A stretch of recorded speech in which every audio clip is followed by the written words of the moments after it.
So closing down gyms right now will be a worthy sacrifice to keep this country safe and in good health, right?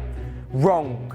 Gyms are not just a throwaway service where people go to shed a few pounds and get ripped. If you think that, then you've clearly never been to a good gym.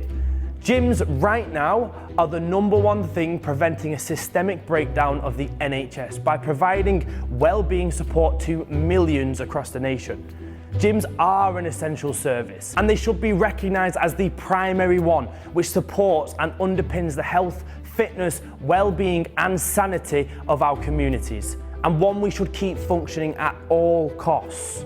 Gyms are an essential service which support the work of the NHS on an ongoing basis by providing the foundations for physical fitness and helping us to build immune systems that can defend against pathogens and viruses. An essential service which provides a haven for those who are struggling mentally and emotionally, which fosters the essential human need for connection and support and in a positive environment, and which encourages us to take responsibility for our own health, for our own fitness, for our own well-being and for our own minds, ultimately easing the strain on the NHS by reducing our need to call upon it.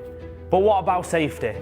Well, mainstream evidence tells us that gyms have one of the lowest rates of infection, with UK Active reporting as little as 0.34 COVID rate of infection for every 100,000 visits.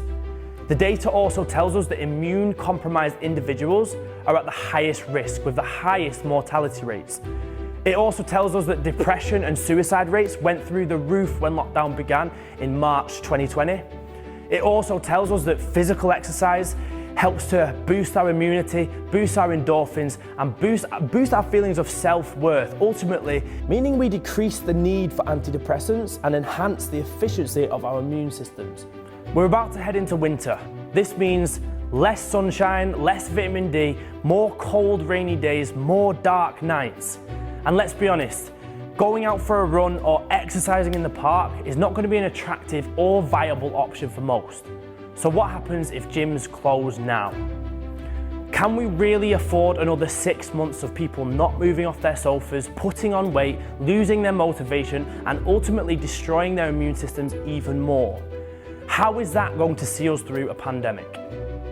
If we compromise our fitness, we compromise our health, and we compromise our immune system's ability to fight against day-to-day colds and day-to-day flus. We sacrifice thousands of emotionally struggling individuals to higher suicide rates than ever before. We sacrifice thousands of immunodeficient individuals to illnesses they simply don't need to suffer from. And we lose one of the most positive places of mutual support our communities have to offer. And for what? A 0.34 COVID infection rate in every 100,000? You do the maths. Every gym I know has worked hard to comply with government-approved safety precautions for COVID. Hand sanitizing stations, wipes, social distancing, temperature checks, the lot. We want you to stay safe and we want you to stay healthy. Gyms safely run are undeniably an essential part of what will see this world through this and any other pandemic.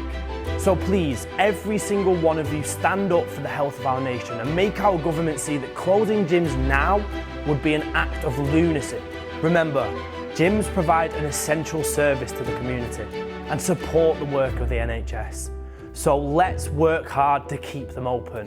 Share this video with the hashtag StayFit, Stay Sane, Save Lives, and let's do the work that needs to be done.